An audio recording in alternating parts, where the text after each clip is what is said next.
ay, anong masasabi natin doon? Yun ay opportunity. Pero nung dumating kami kaagad, sabi ni Kuya Joel, magpe-pray po muna kami bago po kami magtitinda.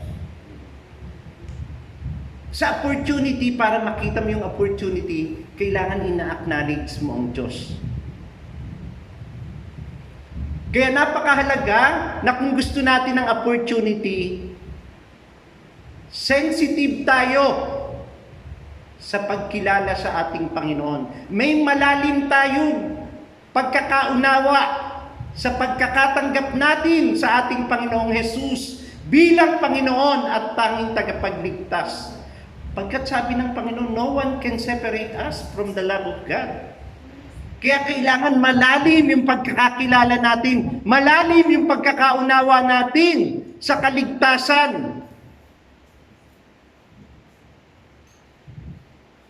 Kung hindi malalim ang ating pagkakaunawa sa kaligtasan, hindi natin makikita ang opportunity.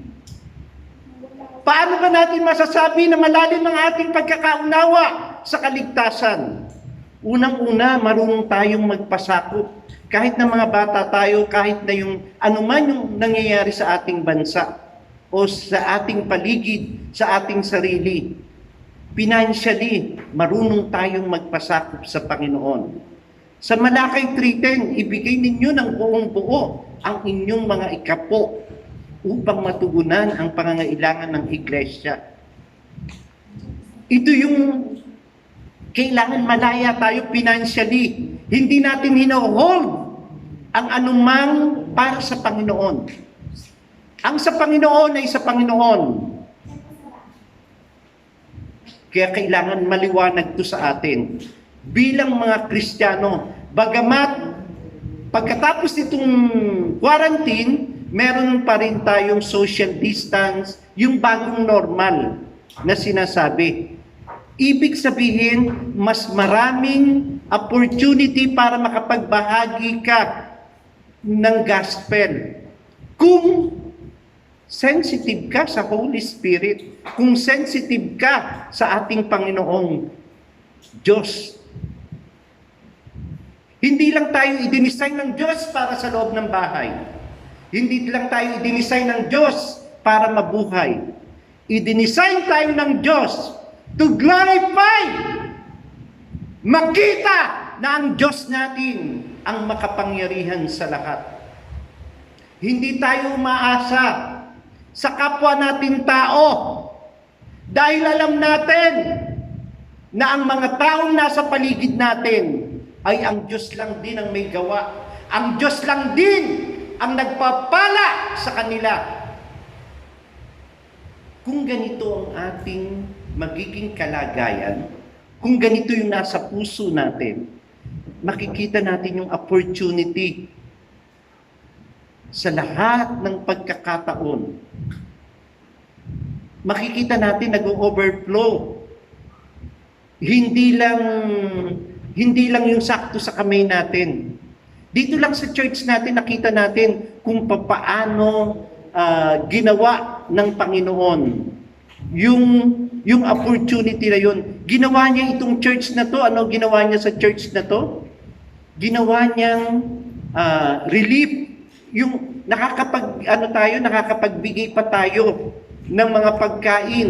Hindi lamang sa mga kapwa nating Kristiyano, maging sa mga hindi Kristiyano. Kaya yung mga opportunity na yun ang kailangan na inilalagay natin sa ating puso upang dumami, upang umusbong. Opportunity. Si Ate Jonah, ipinakita niya na ang opportunity upang magkaroon ng mga pananim sa loob ng bahay o sa loob ng bakuran. Yung sinasabi nilang home gardening. Opportunity yun upang ang iyong mind, ang iyong heart, ang iyong buong katawan ay nare-refresh. Na ipapadama mo ang pagmamahal mo sa kalikasan. Na ipapadama mo ang pagmamahal mo sa Diyos na may likha ng lahat ng bagay. Yun ang opportunity na kailangan ibinabahagi natin sa ating mga kapitbahay. Pagka hindi natin nakita yung mga opportunity na yan, ang mangyayari niyan, parating babagsak tayo. Ibig sabihin, mapopokus lang tayo sa ating sarili, sa ating kung sino lang makita natin, babagsak at babagsak ang ating faith. At ang mangyayari nun, pagka bumagsak yun, umiiyak ang Panginoon pagka hindi natin nakikita yung mga nais niyang ibigay para sa atin. Makikita natin si Job na lang. Si Job, nung time na inalawd ng Diyos na makaranas siya ng paghihirap, hindi lang paghihirap, matinding pagsubok, pero hindi siya bumitiw sa Diyos. Yung opportunity, nakita niya. Alam niya na pagkatapos ng lahat ng mga paghihirap na yon, ibabalik ng makapangyarihang Diyos ang lahat ng nawala sa Kanya. Kaya hindi porkit mga bata tayo, o hindi porkit mga nanay na tayo, o mga tatay na tayo, doon sa mga nakakakita sa akin sa Facebook, wala na tayong opportunity. Ang hinahanap na lang natin yung pagtatrabaho sa kumpanya, pag-uopisina. Marami pang pwedeng ipagawa sa atin ng Diyos para mabuhay. Paano kung hindi na po pwede yun? Ano gagawin natin? Magpapakamatay na lang? Or gegerahin na lang natin yung gobyerno? Magwawala na lang tayo? Hindi yun ang kalooban ng Diyos. Tandaan natin, itinalaga ng Diyos ang gobyerno para maisaayos lang tayo. Hindi itinalaga ng Diyos ang gobyerno para lahat ng gusto natin ay makamit natin. Pagkatandaan natin ang opportunity, nasa sa iyo yan. At nasa pagkilala mo sa ating Panginoon. Tandaan mo unang-una para makita mo ang opportunity, may malalim kang pagkakaunawa o karanasan sa Diyos, may malalim kang experience sa Diyos. Kasi mawawala ng pag-aalinlangan mo. Gaya nung sinasabi dito sa Kawikaan chapter 5, ano sabi dito sa ating sinasabi dito? Kay Yahweh ka magtiwala buong puso at lubusan at huwag kang mananangan sa sarili mong karunungan. Ibig sabihin, marami ka agad na positive sa iyong puso. Ang isang believer, maging ang unbeliever, pagka dumating sa kanya ang crisis o may dumating sa kanya, kaagad-agad yan negative. Sasabi, ay, hindi ko gusto yan. Ay, ayoko niya. May negative ka agad sa kanyang puso, sa kanyang isip. Ayaw niyang buksan yung kanyang puso, yung kanyang isip. Kaya naglalaban-laban, maging ang buong mong katawan, maging ang buong pamilya, dahil sa hindi bukas ang iyong pag-iisip, hindi bukas ang iyong puso, agad-agad may negative, agad-agad may black. May harang ka agad. Kaya sinabi ng Panginoon, magtiwala ka! Pagka sinabing magtiwala ka, walang pag-aalinlangan. Walang pag-aalinlangan kahit nagatiting. Agad-agad, ma-apply mo ang pagtitiwala sa Diyos kung nagtitiwala ka sa iyong kapwa. Hindi mo po pwedeng sabihin, nagtitiwala ako sa Diyos, pero hindi mo naman may apply sa iyong kapwa.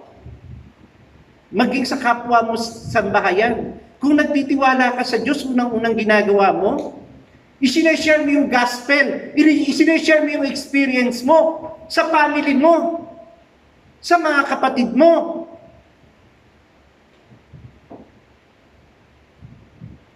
Pagka makasarili ka, nagsasarili ka, ibig sabihin nun, wala ka pang pagtitiwala sa Diyos.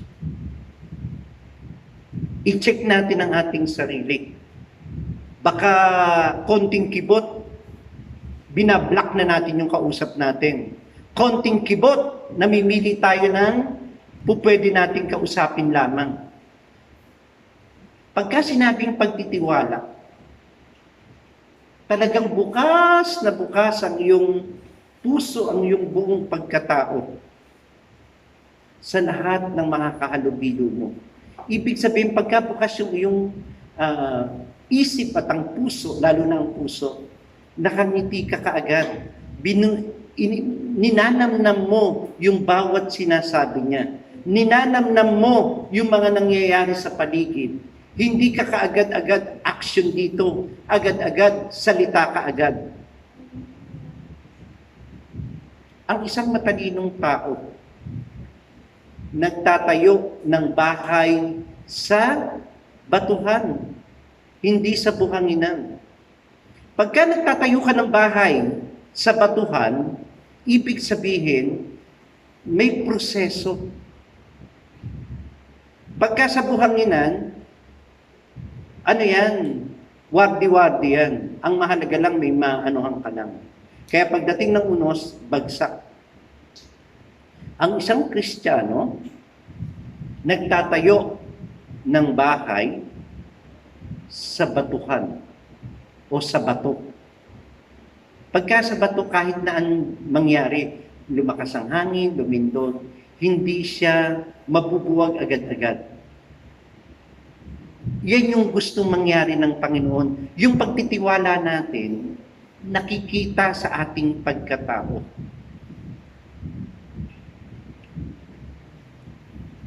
Ikalawang step po, yung financial. Kailangan kasi, financially, talagang, ibig sabihin, na-transform ka financially. Ibig sabihin, pagka-transform financially, hindi mo ginodiyos ang pera. Hindi mo ginodiyos ang material na bagay. Ang parating tinitignan mo, yung Diyos na nagbibigay ng mga bagay na yan. Yun yung transform. Ibig sabihin, nakalaya ka na gawing Diyos ang salapi.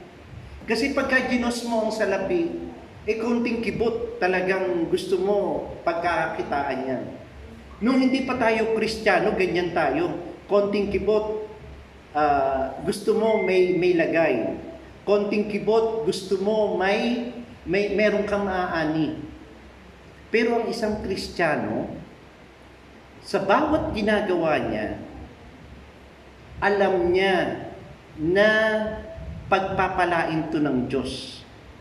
Ginagawa niya yun dahil sa Panginoon. Hindi niya ginagawa yun dahil dun sa taong ginawa niya ng mabuti.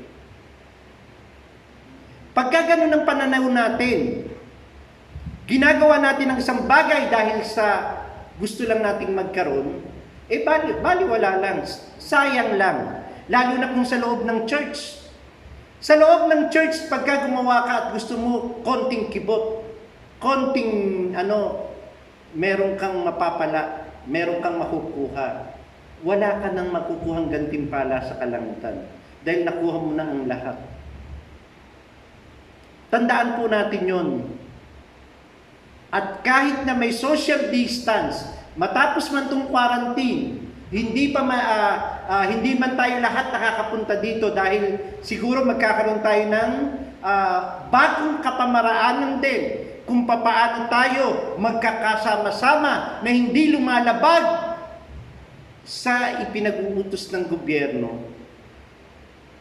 Patuloy pa rin nating isasubmit ang ating sarili sa iglesia na kung saan doon tayo tinawag. Doon tayo nakakilala ng lubusan. Napakahalaga yung submission. Kasi pagka marunong kang mag-submit sa iglesia, ibig sabihin, kaya mo mag-submit kay God. Kaya mo mag-submit kahit kaninong authority. Kaya napakahalaga po na ulitin ko po yung sinabi ko kanina, na tandaan natin, yung mga nagtatrabaho, pagka nakapokus lang tayo dun sa mga pinagtatrabahuhan natin, kawawa po tayo. Kawawa po tayo. Dahil tandaan natin, maraming kapamaraanan ng mundong ito para makontrol nila ang sangkatauhan. Gumagawa na nga ng robot. Robot na nga, nakita ko nung nanonood ako, yung nag-a-assist sa mga may positive ng coronavirus, robot na. Para, kasi pagkatao, madaling madamay pa. Robot na. Ibig lang sabihin, bilang mga Kristiyano, kailangan nakaprepare tayo. Kaya kung ano man yung ginagawa mo yun dahil sa Panginoon. Hindi dahil sasahuran ka, hindi dahil magkakaroon ka, kundi dahil ginawa mo yung para kay God. Pagka ganun ang thinking mo, ganun ang laman ng puso mo, makikita mo, maraming ibinibigay sa iyo ang Diyos. Kasi ang pinaglilingkuran mo, hindi yung nakikita mo. Ang pinaglilingkuran mo, yung Diyos na kinukuhanan din ng source nung pinaglilingkuran mo. Ibig sabihin, yung focus ng iyong mata, tumatagos hanggang dun sa ikatlong langit. Pagka ang focus ng iyong mata dun lang sa mga bagay na nakikita, sa salapi, sa pagkain, sa pader, wala tayong mapapala. Babagsak yan. Babalik yan mawawala lahat yan. Pero pagka ang focus ng ating mata, ang focus ng ating mga decision, tumatagos hanggang sa ikatlong langit, sa kinaroroonan ni Jesus Christ. Mawawala ang langit at lupa. Ngunit ikaw ay mananatiling buhay. Makikita mo ng mukhaan ng ating Panginoong Hesukristo. Yun ang pangako niya.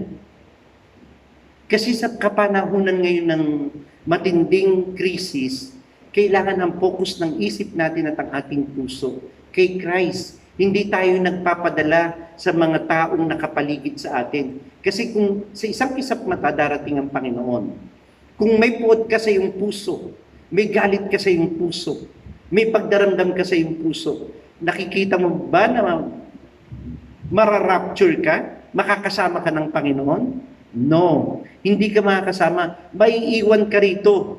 Patuloy na maghahangad ka ng mga relief.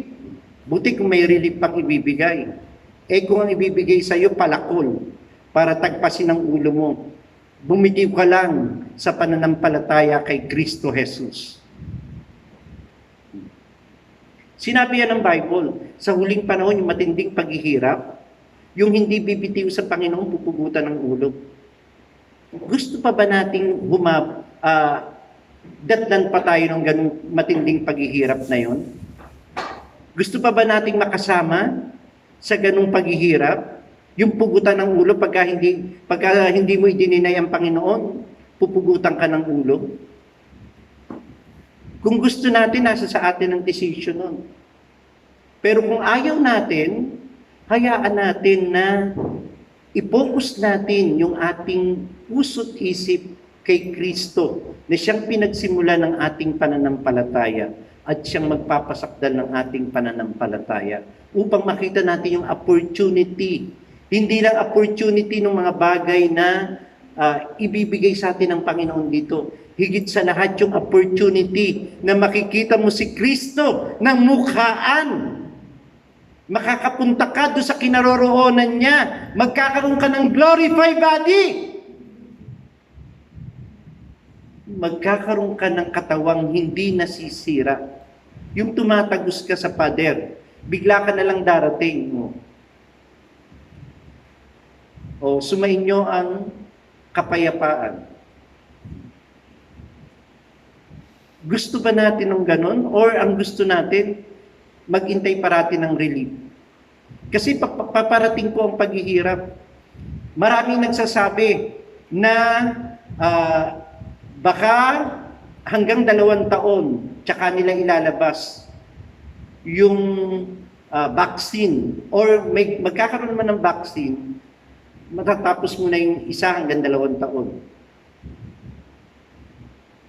Kasi may nagkukontrol talaga, may magpapakilala talaga sa mundong ito. Yung one world, one government, mangyayari yun.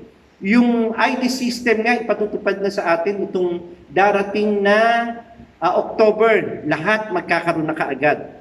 Kasi nga dun sa yung ayuda ng gobyerno, may nagdodoble-doble, may mga nagsisinungaling. O isang kapamaraanan 'yan para sa isang kisap mata, alam na kaagad, o ayan. O nabigyan ka na, bakit nanghihingi ka pa? Hindi ka na makakapagsinungaling. Ngayon makikipag-away ka pa, hindi pa ako nabigyan, hindi pa ako nabigyan. Hindi pa ako nabigyan. Ngayon, pagka may ID system na, maliwanag na kaagad. Pagkatapos ng ID system, tatak na ang ibibigay sa atin. Kasi ang magiging problema na naman noon, pagtas ng ID system, nawala yung aking ID, o ibinigay niya lang naman doon sa isa. Kasi gustong mandaya, nawala yung ID ko, yun naman magiging problema ng buong mundo. Nawawala yung mga ID. O sige, para hindi na mawala ang ID, ilalagay na natin sa ating balat. Talagang sa'yo na yan. Hindi ka na makakapangatwira nun. Kasi nawawala pa natin ang ID dahil maraming magugulang, maraming mga gustong mandaya. Nawawala yung ID niya. Kasi magkiklaim na naman yung iba, o nagamit yung ID. Nawala na naman yung mga ID, o itatatak na, i-inject na sa ating balat. O, sasabi, ay, totoo lang, ano lang naman yan? Normal lang yan, totoong normal lang yun. Normal yun dahil nasusulat yun na magkakaroon na ng tatak. Pero bago dumating yung paglalagay sa ating skin ng ating identity, kasi yung itatatak na yun, identity mo yun. Hindi lang tatak na XXX, ha? Baka kala nyo XXX lang. Yung tatak na yun, identity mo. Yung identity ng yung pagkatao. Kagaya pagka sinabing ID, dun sa ID yun, makikilala ka na kung sino ka talaga, kung saan ka nagmula. Yung pagka nagkaroon ng problema yung ID, ipapasok na sa iyong balat. Hindi mo pwedeng sirain yung balat mo. Pagka sinira mo na yung balat mo, talagang halata ka na. Bibitayin ka na nun ng gobyerno.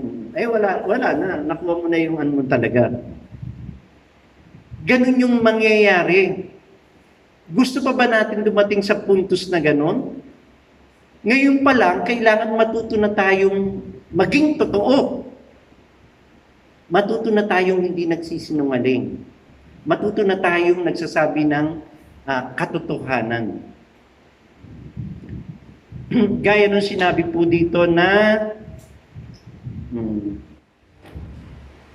magtiwala kay Yahweh ng buong puso. Kasi yung buong puso at lubusan, ang makakagawa lang nito yung mga Kristiyano. Pagka Kristiyano, kayang gawin niya to. Pero pagka hindi Kristiyano, hindi niya kayang gawin ng buong puso at lubusan. At huwag kang mananangan sa sarili mong karunungan. Itong letter B, nakapokus to sa atin. Yung una, kasama pa yung mga unbeliever kasi pati tayo kasi may negative ka agad, di ba? Pero doon sa ikalawa, nawa maipakita na natin na hindi na tayo nananangan sa ating karunungan. Kasi punong-puno na tayo ng Word of God, Word of Wisdom. Napakahalaga na ngayon pa lamang, pinupuno na natin yung ating isip, yung ating puso ng Word of Wisdom, ng mga salita ng Diyos. Kasi ito talaga yung mag-aakay sa atin tungo sa mga lalakaran natin patungo sa Panginoon.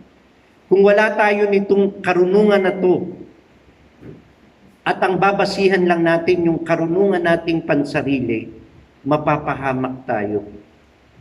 Kaya para magtagumpay tayo, hindi lang unang-una yung malalim ang pagkakaunawa mo sa salita ng Diyos o sa personal mong relasyon kay God. Ikalawa, talagang binubulay-bulay mo araw at gabi ang salita ng Diyos. Para pumasok ito ng puso, sa puso mo, maging karunungan mo ito, magamit mo sa lahat ng anggulo ng iyong buhay. Tumayo po tayong lahat. Personal tayong lumapit sa Panginoon. Panginoong Diyos na makapangyarihan sa lahat.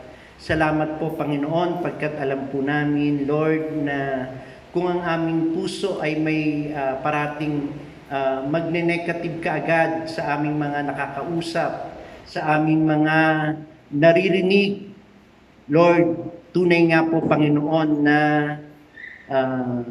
wala kaming makikitang opportunity. Lord, salamat po, Panginoon, pagkat tinuruan mo po kami, Panginoon, na patuloy na pagpahalagahan ang iyong salita, pagkat ito yung buong puso naming magagawa upang magtiwala sa iyo, upang ang karunungan ito, O Diyos, ang iyong mga salita ang aming maging karunungan. Magamit namin, Panginoon, ang iyong mga salita sa lahat ng aming lalakaran, sa lahat ng aming pupuntahan, sa lahat ng aming mga naisin. Higit sa lahat, Panginoon, ang karunungan ito ang magdadala sa amin upang makita ka namin ng mukhaan. Ang karunungan ito, O Diyos, ito rin yung nanaisin namin na ipamana sa mga susunod na henerasyon. Lord, salamat po, Panginoon. Tunay na mahal mo po kami. Kaya loobin mo nawa, Panginoon, na ang bawat nakarinig, ang bawat nakakita, Lord, loobin mo, Panginoon, na makita namin, Panginoon, yung malaking opportunity na ibinibigay mo sa lahat ng klase ng tao, higit sa lahat sa mga Kristiyano, Panginoon. Makita namin na ang krisis na ito ay opportunity upang maranasan ka namin, upang makita namin kung gaano ka makapangyarihan, upang makita namin, Panginoon, na ikaw ang Diyos na buhay, upang makita namin, Panginoon, na wala nang ibang pwedeng pagkatiwalaan, wala nang po pwedeng kumalinga sa amin, kundi ikaw lamang, ang Diyos ng bansang Israel, ang Diyos na makapangyarihan sa lahat. Salamat po, Panginoon. Pinupuri ka namin, niluluwalhati ka namin. Ito po ang aming panalangin sa pinakamatamis na pangalan ng Panginoong Jesus. Amen. Amen.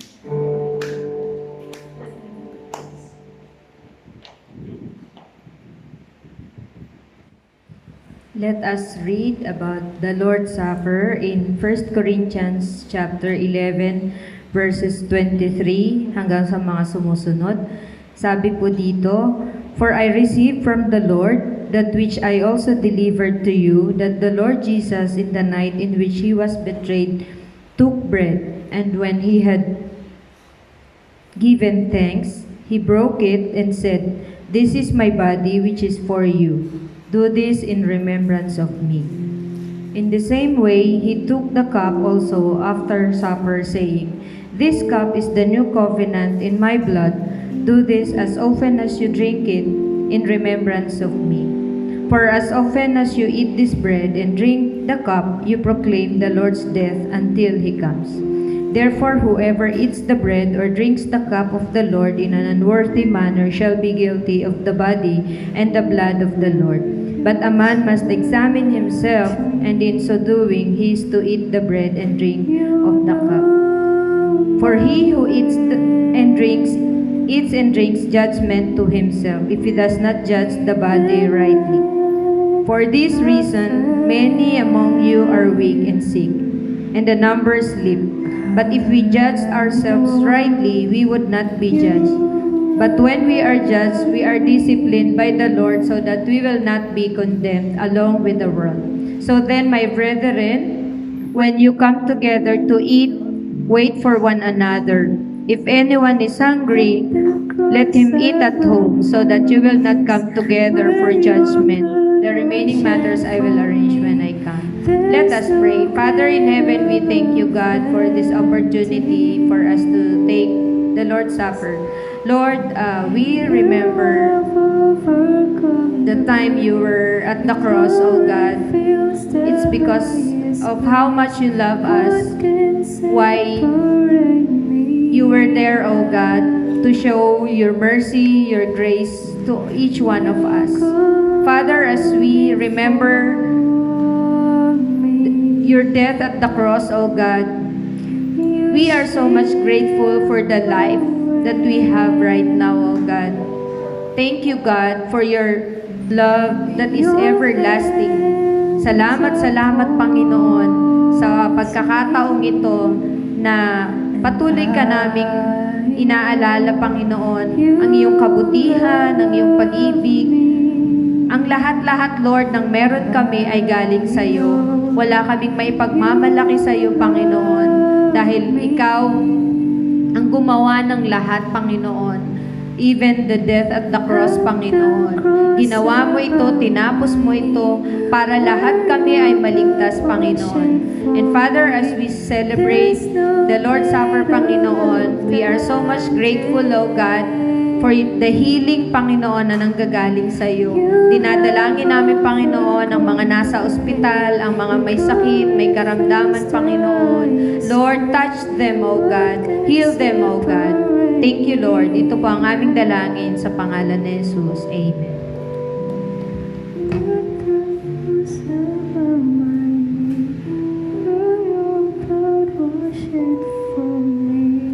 There's no greater love than this.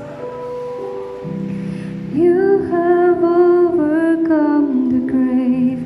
Your glory fills the highest praise. What can separate me now?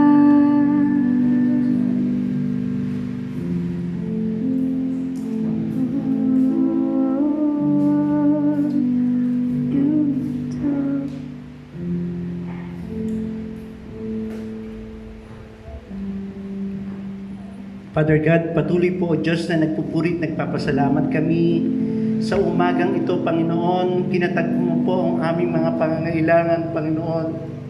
Salamat po o Diyos, pagkat muli po naalaala ka namin, Panginoon, ng kung saan, Panginoon, tunay na ikaw ang ulo ng iglesyang ito, Panginoon. Salamat po, Panginoon. Patuloy po, O Diyos, na idinadalangin ko, Panginoon, ang iglesyang ito ay selyuhan mo po ng iyong banal na dugo, Panginoon. At patuloy na hinihiling ko, O God, na hawakan mo po ang buhay ng bawat mananampalataya, ng lahat ng mga pastor ng iglesyang ito, Panginoon. Patuloy na itinutulog ko po sa iyo, Panginoon, na ang kapuspusan ng banal na Espiritu Santo ay pagkaloob mo po sa lahat ng mga manggagawa, mga servant ng church na ito, sa bawat pamilya, Panginoon.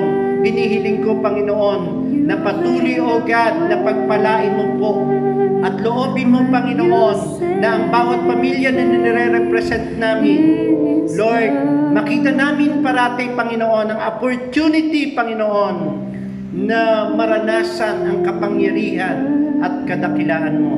Salamat po, Panginoon. Salamat, O Diyos. Tunay na napakadakila mo, Panginoon. Salamat po, Panginoon. Tanggapin natin ang benediksyon sa Kanya na makapag-iingat sa inyo upang hindi kayo magkasala at makapagharap sa inyo ng walang kapintasan at may malaking kagalakan. Sa Kanyang kaluwalhatian, sa isang Diyos na ating tagapagligtas na si Jesucristong Panginoon natin. Sa Kanyang kaluwalhatian, kadakilaan, kapamahalaan at kapangyarihan, mula pa noong una, ngayon at magpakailanman. Amen. Amen and amen and amen and amen and amen and amen and amen. Salamat po, O Diyos. Amen.